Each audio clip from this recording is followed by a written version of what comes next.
My name is Patrick J. McGinnis, and I coined the term FOMO. That's short for fear of missing out, and it's why some people end up following the crowd. But we're not like them. We're part of a new species that isn't afraid to do things differently. I call us FOMO Sapiens. And this is the show where you'll meet people like us, phenomenal FOMO Sapiens, to learn how they find the courage and the ideas to live exceptional lives. FOMO. FOMO. Welcome back to FOMO Sapiens, the show for people who don't just follow the crowd, but instead take their own path to success in business and in life. I'm your host, Patrick J. McGinnis, venture capitalist by day, author and podcaster by night, and FOMO Sapiens 24/7. Now, the topic today is hacks. We're going to give you some great hacks, but I'm also going to look at, with my guest, how you avoid being an over-optimizer. Because if you love the hacks, you might end up on the wrong side of that equation. And my guest to talk about that is Chris Hutchins. He's an avid life hacker and financial optimizer, and he is the host of a podcast called All the Hacks that I'm on right now, so you can go check that out. And he also appeared in a documentary all about financial independence called Playing with Fire. Now, when he's not doing all this stuff, he's the director of product at Wealthfront, where he focuses on making products to help people build wealth through investing. And he joined that company after his startup Grove was acquired by them in 2016. Now, previously, he was an investor at Google Ventures. So this guy has a very impressive resume. Now, on this episode, you're going to learn a couple of things. Well, more than a couple, but you're going to learn how Chris got into this. How does somebody become a life hacker? And how has he saved people across the world millions of dollars by breaking down every aspect of life and helping them to maximize happiness at the lowest cost? You're also going to get some hacks. I would not let you leave without good hacks. We're going to focus on travel and money. And we're also going to get into the line between optimization and then over-optimization and how you figure that out, which is something that Chris struggles with. And we talk about that on the episode. Now, before we get to the interview, I do have my small ask of the week. And my ask is this: send me ideas for guests. Some of you do. You send me an DM on Instagram. You can get me at Patrick J. McGinnis. You send me a tweet at PJ McGinnis. You email me at letsconnect@patrickmcginnis.com. And when you do, guess what happens? Sometimes we have those people on the show. And so I love hearing what kind of guests you think would be great for the show. Always excited about that. So I appreciate it in advance if you would do that for me. All right. And now onto the interview. As you know, I like to go deep early, get into the substance, figure out how a guy like Chris thinks. And so I asked our interview by asking him my very favorite question.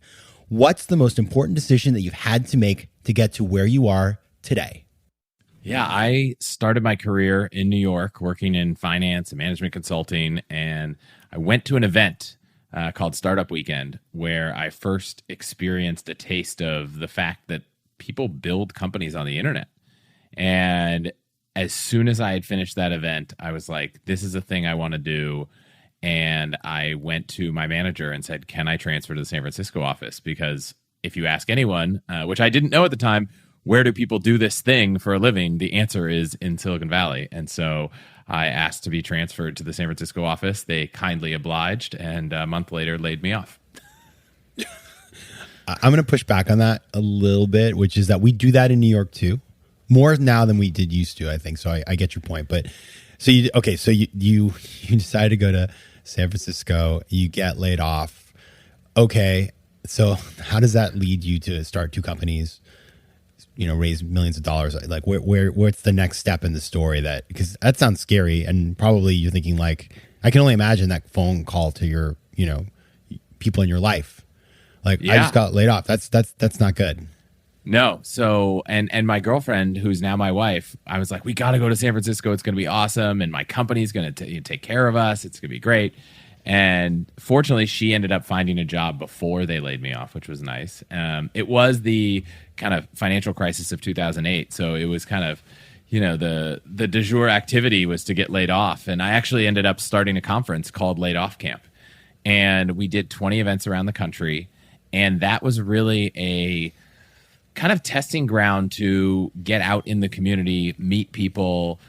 All the companies that were hiring were tech companies, so they were all the sponsors of the event, and that gave me a really good opportunity to meet people and kind of like start to build a network out here. And so that ultimately led me to meeting, a bunch of people that I'd worked for. I'd met other investors, met other founders, and that network just grew and grew and grew into everything I've done since then. So I want to pause there because what you said is kind of remarkable. What you did is you made lemonade out of lemons. You said, like, I just got fired. Rather than feel embarrassed or insecure about it, I'm going to like own that, right?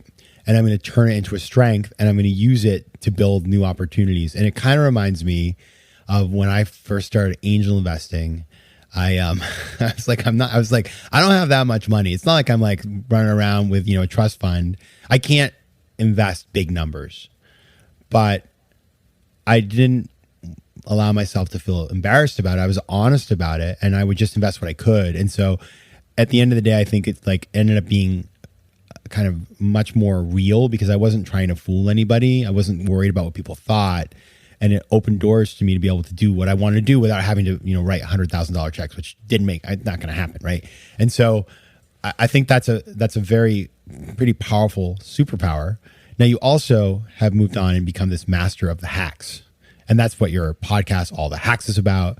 So I kind of want to focus on that today because for those of you listening, we're going to drop this week as well. I'm going on Chris's show, All the Hacks. We talk about all kinds of good stuff over there. But this is the space where we get Chris to tell us all his secrets so that we can mine his brain and live better lives, more profitable lives. So how does one become, it's kind of you got to feel pretty confident to feel comfortable telling people all your hacks and believe that they're of value to people. How did you get into that line of work?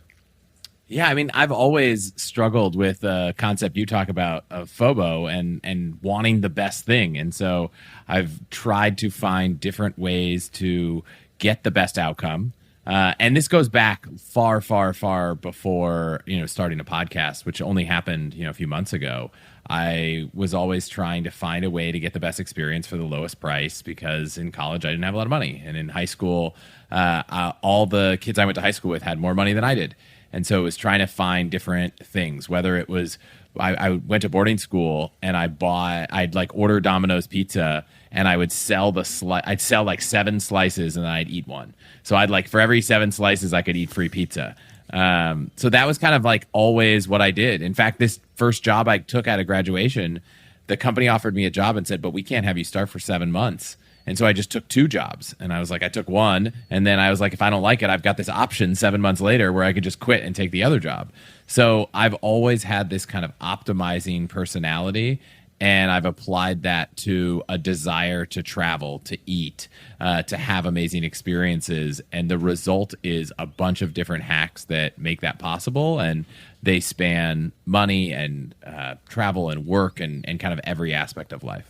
At one point, did you realize like, I guess I'm different. I'm kind of like a hack generator. Like, how far into this did that come up for you? I'm not quite sure when that clicked. I think probably sometime in the last, sometimes since graduation and being in the professional world, people would just start asking questions. They'd be like, "Oh, you took that vacation for free. How did that work? You leveraged this crazy opportunity. How did that happen?" And I would just start sharing them. And I kind of realized at dinners, people would be asking me all these questions. And I was like, wow, people are really interested in this topic. And someone was like, oh, you should start a blog. And I was like, oh, cool. So I start a blog, I write a blog post, and I realized that writing was just not my format. And so I think I just actually found like an old blog that still exists on the internet that I shall not link to, that I started, 10 years ago, never went anywhere, started another blog and wrote a couple posts. It just never worked. And then a friend of mine one time said, you got to start a podcast. And I was like, okay. He's like, and I'm going to announce your podcast this week. So you have a couple days to get back to me about what it's called and what's going on, because I'm going to announce it. And that's, free marketing. So you should really take advantage of it. And that's how the whole show got started, was that a friend of mine, Kevin Rose, pushed me to start it that week when we went on his podcast. And so I finally feel like I found the right medium, and it makes sense. And I probably should have known it all along, but it's the medium that most mirrors my natural kind of hack sharing environment, which is like sitting down at dinner with friends and talking about different things I've done. And now I just do that with a microphone and the internet. FOMO. FOMO.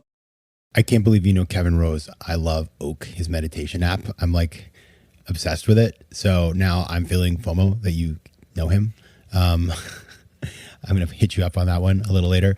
But again, it's interesting. You're sort of like always taking your kind of life experience and then turning it into value for other people, which is great. I mean, that's research is me search, right? So let's talk about some of the really powerful. I mean, I think if we can give everybody today 3 powerful things that you recommend people do. I mean, I know you focus a lot on financial kind of hacks. Let's get started with a travel one, then we'll do a financial one, and then we'll do a life one. So give us a good travel hack. Yeah, I mean, I'll give a really micro one just so kind of people get a sense of the micro and the macro size of hacks. So on the travel front, the macro obviously would be, collecting points and using credit cards to acquire massive amounts of points and taking free vacations and traveling around the world for free. There's no shortage of content around this. If you want, you can check out a couple episodes of all the hacks, number 1 and number 2, or number 1 and number 3 are about that. I just did a listener Q&A to dive into a few more, which was episode 20. So credit card rewards are the ultimate travel hack. But I always like to give a little glimpse of the kind of hacks that we talk about on the show that are really micro and kind of maybe don't apply to every situation. But one of my favorites was if you're ever trying to book like a house or a villa, if you're doing it in the States, you can use Airbnb or VRBO, which I guess I've recently learned in advertising that it's supposed to be Verbo, but I can't get behind that. That's a hack right there.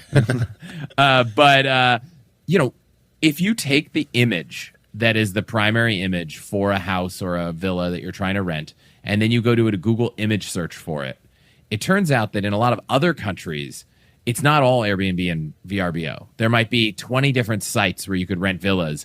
And a lot of times the other ones have much better commission structures. And so you end up getting a much better price.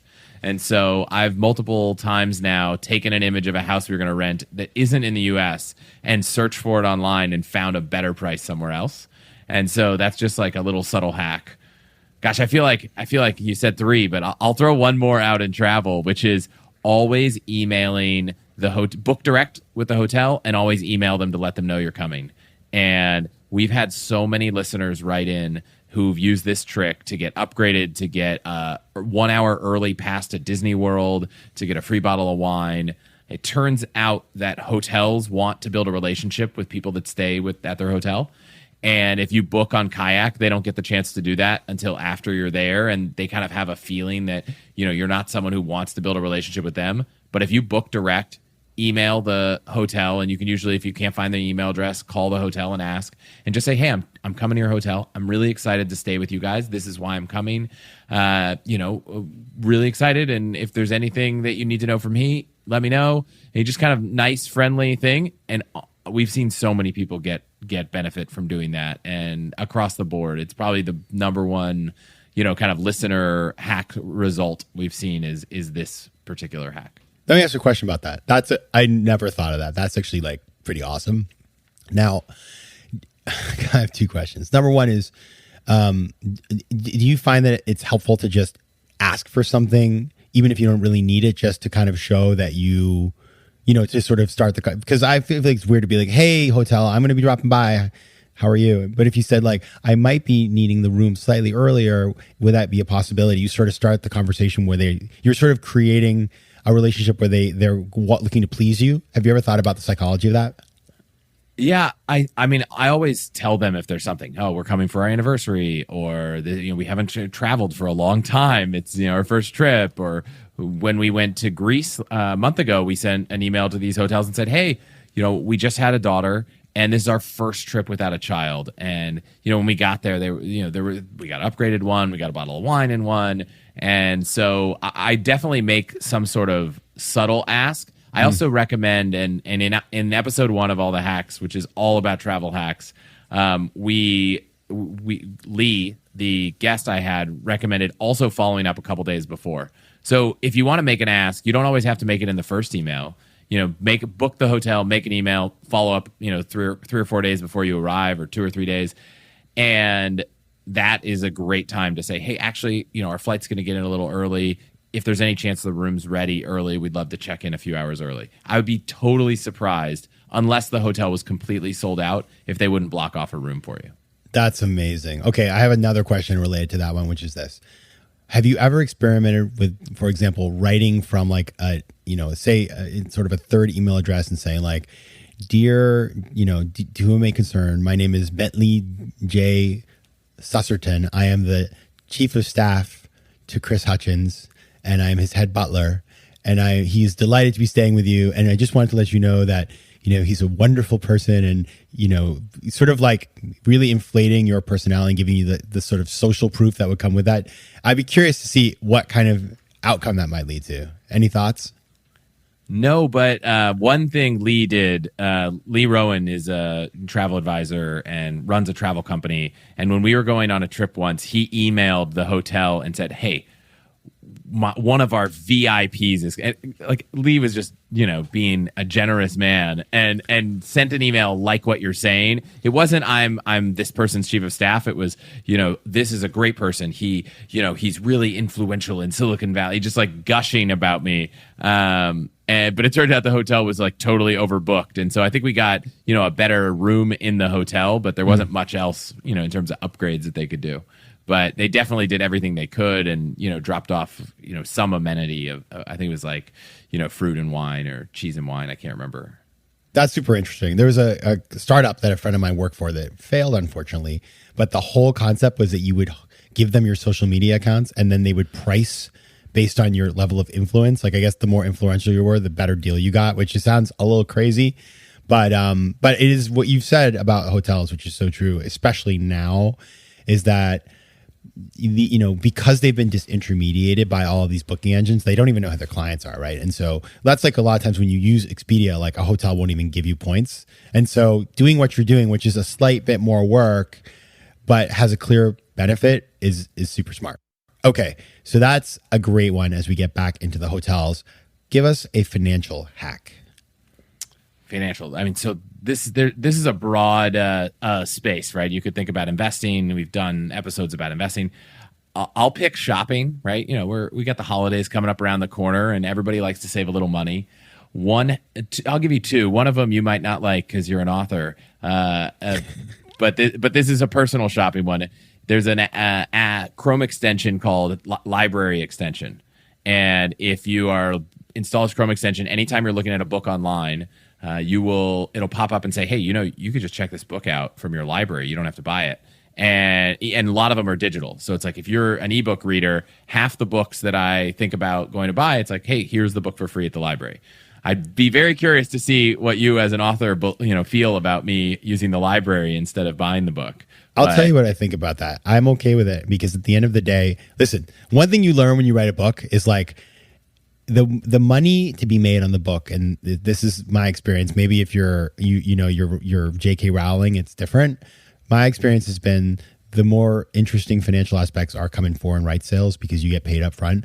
Book sales, the reality is that like it's really hard to make a ton of money off a book unless it becomes like a crazy runaway bestseller. And so, the book creates all these other opportunities in speaking, and, you sell the audio rights and all that sort of stuff. And so you create an annuity stream for yourself that lasts for years. It's insane. Like we just resold the Spanish rights for my first book 5 years on. So that's great. But for me, at the end of the day, I only like the real joy is just knowing that people are getting value out of the content. And so if you don't want to buy the book and you want to borrow it, or you want to buy it at a thrift store secondhand, or you want to, go to the library, like go do that and know that I think it's great and I'm totally okay with it. Well, that's awesome. So you can use Library Extension and find books that you can get for free from the library. There's kind of common shopping hacks, like if you're not using a cashback portal like Rakuten, or if you're not using, Honey or another browser extension to find promo codes, those are great. The next level of that, which I've recently started doing, and I just tried it once, was if a e-commerce site has a live chat, just live chat and ask them for a discount. And it seems so silly, but I've tried it, and I say about 50% success rate. Sometimes it doesn't work. Sometimes it does. But I'll say, hey, I'm thinking about checking out. I really like this product. It's a little expensive. And, are there any deals going on right now? And they'll be like, oh, yeah, here's the 20% off coupon that you can use right now. Just check out. That is so smart. Oh, my goodness. Yeah, you can also buy coupons on Craigslist sometimes. There's a site, I think it's called Search Tempest, where you can search like all of Craigslist. So we wanted some patio furniture, and I bought a Home Depot coupon on Craigslist and was able to get 20% off. And yeah, I'm sure if I like checked the paper or went and got one of those USPS moving guides, anytime you tell the USPS you're moving, they send you like a bunch of coupons, and now they're all digital, which is cool. So if you need anything from like, West Elm or the kind of stores that you buy things from when you move, like Lowe's and that kind of stuff, anytime you pay the 99 cents to change your address, you get a batch of coupons. FOMO.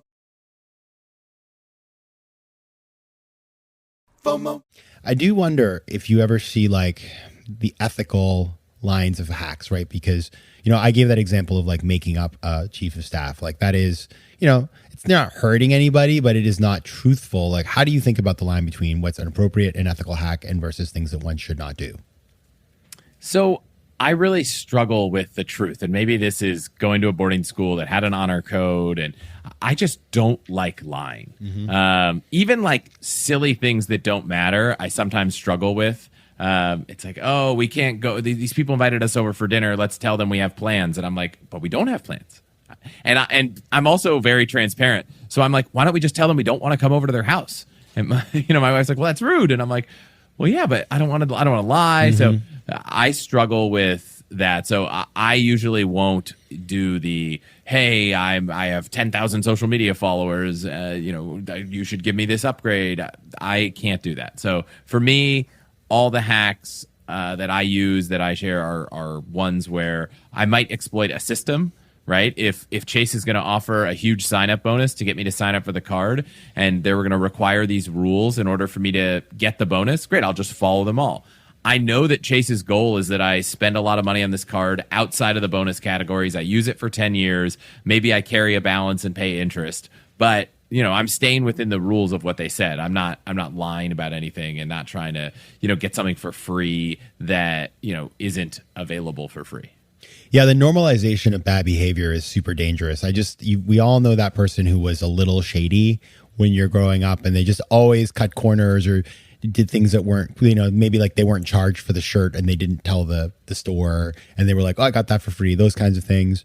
And then those are the people who end up getting in trouble later in life, because when you start to think that you can skirt the rules and in the little things, it can penetrate into the big things as well. So I think that's a really good line. At the end of the day, like, it's just not a good way to live your life. Now, I am curious, so you're an optimizer, and you said, the FOBO is a thing for you, and I get it. FOBO is, we live in a world of overwhelming options.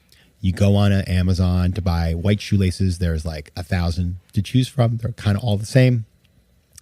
And, you're a successful person. You have options. You're able to do lots of things. And so I wonder, does like your wife or people around you ever just say to you like, enough already? Do people find that the optimization gets to a point where it's crippling, or do you feel that way? Like, how do you draw that line between constructive optimization and just like completely paralyzing yourself and wasting your precious time and energy on stuff that doesn't really matter? I wish I knew where to draw the line. I think my wife, I've probably brought her down the rabbit hole more than she's kind of pulled me out of it. And we're slowly now working together to bring ourselves out of it. So a great example was, we have a 1-year-old, and when we wanted to transition her to solid foods, my wife was like, we need to figure out what to cook. And, you come up with these different ideas of what you'd make your child, and we weren't just going to buy baby food. And so my wife's researching all these options. And then she goes, well, I found this website, and they have 100 days of menus for kids that are just completely designed for this, but it's like $50. And she was like, I think I could just find all these if I just keep searching. And I was like, I had to play the reverse role that she's played so many times, which was, I think we just pay the $50. Like, we could spend 3 hours a day going down, building out a week of menus. This is a waste of time. Someone's done all the research. Let's just do it. But I think we both, our instinct without the other is to just go and try to find the cheapest way to do it and value our time at nothing. And I think that's the real source of challenge that I've learned to get better at, but not completely, is all of the optimizations that they just don't value your time if you spend too much time thinking through it. And it's really hard to value your time. A friend of mine, Paula Pant, who has a great podcast called Afford Anything, calls it fake frugality. It's like you're not actually being frugal if you're doing all of these crazy things and using hours and hours of your time to save a few dollars. You can pretend you are, and it feels good that you saved a dollar here and there. But if you spent 4 hours doing it, like, what does that even matter? And so I always thought about it as, well, my time isn't worth something for this next hour because I wouldn't otherwise do anything. So it took me down this rabbit hole of let's use it to optimize. The thing that actually flipped the switch for me. So my wife worked at Lyft for 10 years. And for fun, I signed up to be a Lyft driver. And I was like, I don't need to be a Lyft driver. I have a job, but you've been working at this company for a while. Like, let's go be a Lyft driver for a week. And so I did that. And then it just convinced me that at any point in time, I could walk out the door, get in the car, and I could make 15 or 20 bucks an hour. So I now could not tell myself that if I spend an hour doing this, I have no value to that hour, right? Most of us, if you have a salaried job, if you have a free hour, it's not like you could just make more money. But that one moment made me realize, okay, now any moment I could go drive for Lyft for a half hour, and I could make a certain amount of money. So my time is now valuable. And now I almost never did, but I at least mentally now felt that every hour I wasted trying to research hotels had a cost. And if I spent 7 hours trying to pick the best hotel in Paris, I could have been making $100 or $200 driving around for Lyft. And now all of a sudden, that's like the cost of the hotel. So that would have been a total waste. So that really helped me get over it, was finding something that made it possible to value my time. Yeah, I mean, we talk about, when I'm on your show this week, we were talking about high stakes, low stakes, no stakes decisions. This is a low stakes decision. Not that your baby's health isn't number one in your mind. It's not. But like, it would be very difficult for you to mess that up if you were following some sort of basic guide. And you outsourced it to, you had to pay for the outsourcing, but you outsourced that decision. You saved yourself a lot of time, and, it ended up being the right thing to do. Now, Chris, you are definitely a FOMO sapiens. That's why you're here. But you are still human, and humans can feel FOMO. So, what do you struggle with? What, as you think about how you live your life, what's the FOMO that holds you back? Yeah, I mean, I've used this hotel example because we just took a trip to Greece, and I remember making literally a spreadsheet of the hotels we could stay at. And then my wife and I were like, well, what's the TripAdvisor score on them? How much are they each? And we went through this long decision. And it was the first time ever that I thought, oh, man. And this maybe is more FOBO, but I think that the source of it was that we wanted to have the best possible experience, right? We did not want to stay at a hotel and then regret having stayed there because there were all these other options.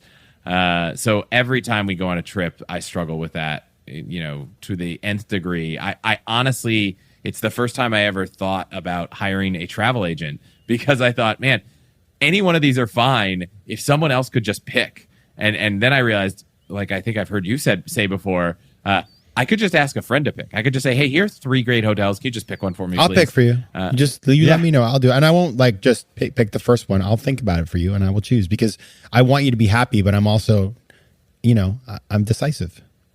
Yeah. So, and it's funny. I'm decisive with other people. Yeah, so, exactly right. That's why outsourcing works. It's something weird. My sister asked, what monitor should I get? Computer monitor. I was like, it's so funny. In 5 minutes, I could tell you which computer monitor to get. But if I had to pick my computer monitor, I might spend 3 hours doing research. So that's one. I live in Silicon Valley, and every week there's another person who started a company and raised more money, or sold their company, or a venture capitalist that made a investment that did so well. And sometimes you just see it in the news. Sometimes it's friends of yours.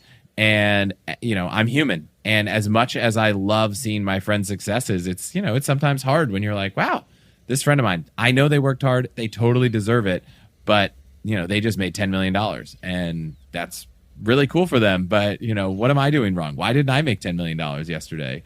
Am I not good enough? Should I have taken a job at that other company? And so that happens all the time out here. And I've heard you talk about how FOMO can be powerful, right? It pushes you to do push yourself. And it definitely, I've seen that. I attribute a ton of the successes I've had to the fact that I'm watching people be successful all the time. But man, there is a lot of FOMO when other people's companies do really well. And, my last startup, we found a home for it, but the core idea didn't work. It is. So I guess the takeaway here is you are a FOMO sapiens for sure. You're also a FOBO sapiens, but you have all the hacks. Now, if you want to check out Chris's work, you can find him on Instagram at Chris Hutchins, and his website is allthehacks.com. And the podcast, of course, which you should check out because we have a great conversation on it, is All the Hacks. Chris Hutchins, thanks for being here. Thanks for having me. FOMO.